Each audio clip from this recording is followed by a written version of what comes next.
बिस्मिल्लाहिर्रहमानिर्रहीम। अस्सलामु अलैकुम डियर व्यूवर्स। इंशाल्लाह आज के क्लास में हम चंद ईडियम्स के बारे में पढ़ेंगे।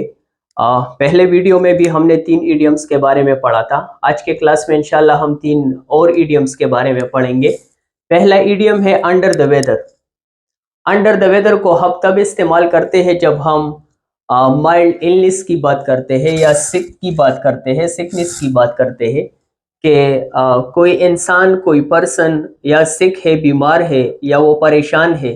और नॉर्मली अंडर द वेदर ऐसी बीमारी को मेंशन करता है जो माइनर इलनेस हो, जिस तरह कोल्ड होता है या फ्लू होती है, आम नज़ला होता है, जुकाम होता है, कोई बड़ी बीमारी नहीं होती तो हम कहते हैं under the weather. Here is an example: sorry, I am feeling under the weather and won't be able to come today. I am feeling under the weather का मतलब है कि मैं अच्छा महसूस नहीं कर रहा हूँ, सो हो सकता है कि मैं आज ना आऊँ या मैं आज अपनी ड्यूटी ज्वाइन करने के काबिल नहीं होऊंगा। अंडर द वेदर का मतलब है कि मैं अच्छा महसूस नहीं कर रहा हूँ, मुझे या कोल्ड है या फ्लू है, या मेरी तबीयत नासाज है, नासाजगार है, लेकिन कोई बड़ी बीमारी नहीं है, तो हम कहेंगे अंडर द वेदर। अगला ईडियम है कट कार्नर्स। अब कट कार्नर्स को हम कहाँ और कब इस्तेमाल करेंगे?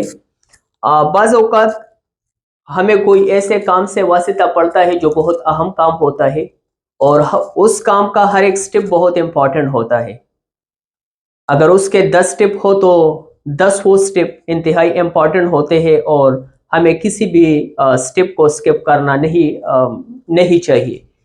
तो अगर हम ऐसे सिचुएशन को बयान करें जहां पर हम to skip steps or not do things completely, अगर हम ऐसे सिचुएशंस के बारे में बात कर रहे हो जहां पर कोई पर्टिकुलर पर्सन स्टेप्स को स्किप कर रहा हो या वो प्रोसीजर को सही तरीके से फॉलो नहीं कर रहा हो या वो शॉर्टकट ले रहा हो, इनअप्रोप्रिएट शॉर्टकट, नामुनासिब शॉर्टकट्स ले रहा है और किसी काम को मुकम्मल, स्ट्रक्चर्ड और सही तरीके से नहीं कर रहा हो, तो उस वक्त हम कहते हैं कट कॉर्नर्स।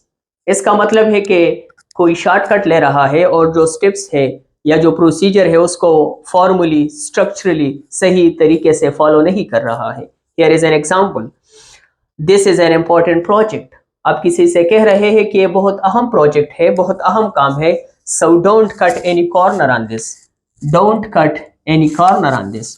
सो इसमें आपको कोई भी स्टेप स्किप नहीं करनी चाहिए, आपको शॉर्टकट लेनी नहीं चाहिए, आपको मुकम्मल प्रोसीजर फॉलो करना चाहिए।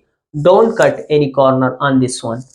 सो इसका मतलब है कट कॉर्नर्स का कि कोई भी पर्टिकुलर पर्सन वो स्टेप स्किप्स कर रहा है या इनअप्रोप्रिएट शॉर्टकट ले रहा है या चीज़ों को सही तरीके से नहीं कर रहा है, ही और she is doing the things poorly, not completely और प्रॉपरली, तब हम यूज करते हैं कट कॉर्नर्स। अगला इडियम है to cut someone some slack. अब इस इडियम को हम कहां पर इस्तेमाल करेंगे? इसको हम इस्तेमाल करेंगे जब हम ऐसे सिचुएशन की बात कर रहे हो, to not manage someone very strictly और to not be critical. For example, एक सिचुएशन में हम किसी को ऑब्जर्व कर रहे हैं, हम किसी पर्टिकुलर पर्सन के एक्टिविटीज को, एक्शंस को, बिहेवियर को ऑब्जर्व कर रहे हैं, तो अगर हम उसे ज्यादा स्ट्रिक्टली ऑब्जर्व न करें, हम उसकी बहुत ज्यादा गलतियों को पॉइंट आउट न करें, ज्यादा क्रिटिकल न हो जाए कि हम उसके एक्टिविटीज में बहुत ज्यादा नकाइस निकालें और हम थोड़ा सा लीनियंसी दिखाएं, नरमी दिखाएं, तो वहां पर हम कहते हैं to cut someone some slack. इसका मतलब है to not treat a failure severely. हम किसी की गलती को इंतहाई सख्ती से डील नहीं कर रहे हैं, हम उसको अलाउंसेस दे रहे हैं।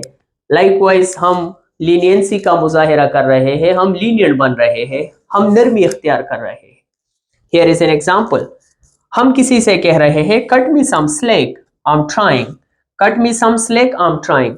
इसका मतलब यह है कि जो मैं बात कर रहा हूं तो मुझे एहसास है कि मैं गलतियां कर रहा हूं, जो काम मैं कर रहा हूं वो प्रॉपर नहीं है, उसमें डिफेक्ट्स है, उसमें मसाइल है, लेकिन मैं दरख्वास्त कर रहा हूं कि कट मी सम स्लेक, मुझे ज्यादा सिवियरली, मुझे ज्यादा स्ट्रिक्टली डील न कीजिएगा, लीनियंसी दीजिएगा, मेरे साथ लीनियंट रहे, पोलाइट रहे, जरा नरम रहे, सिवियर न रहे, स्ट्रिक्ट न रहे, क्योंकि आई एम ट्राइंग, मैं कोशिश कर रहा हूं कि अपने आप को इम्प्रूव करूं। तो to cut someone some slack का मतलब है कि हम किसी को थोड़ा सा गैप देते हैं, हम उसके प्रॉब्लम को अंडरस्टैंड करने की कोशिश करते हैं, उसको इम्प्रूवमेंट के लिए गैप देते हैं और उसके फॉल्ट्स को इंतहाई स्ट्रिक्टली डील नहीं करते। इसी तरह हम लीनियंट बन जाते हैं, नरमी इख्तियार कर जाते हैं, तो उस वक्त हम कहते हैं to cut someone some slack. तो 3 हमने पढ़े इडियम्स। अंडर द वेदर का मतलब है माइनर इलनेस, जब इंसान की तबीयत नासाज हो लेकिन वो ज्यादा बीमार न हो। कट कॉर्नर्स का मतलब है कि कोई शॉर्टकट ले रहा है और प्रॉपर स्टेप्स को स्किप कर रहा है। To cut someone some slack का मतलब है कि हम ज्यादा क्रिटिकल या ज्यादा सीवियर नहीं होते, हम लीनियंसी दिखाते हैं सर्टेन सिचुएशन में। I hope you enjoyed the video. See इंशाल्लाह in the next video. Thank you so much.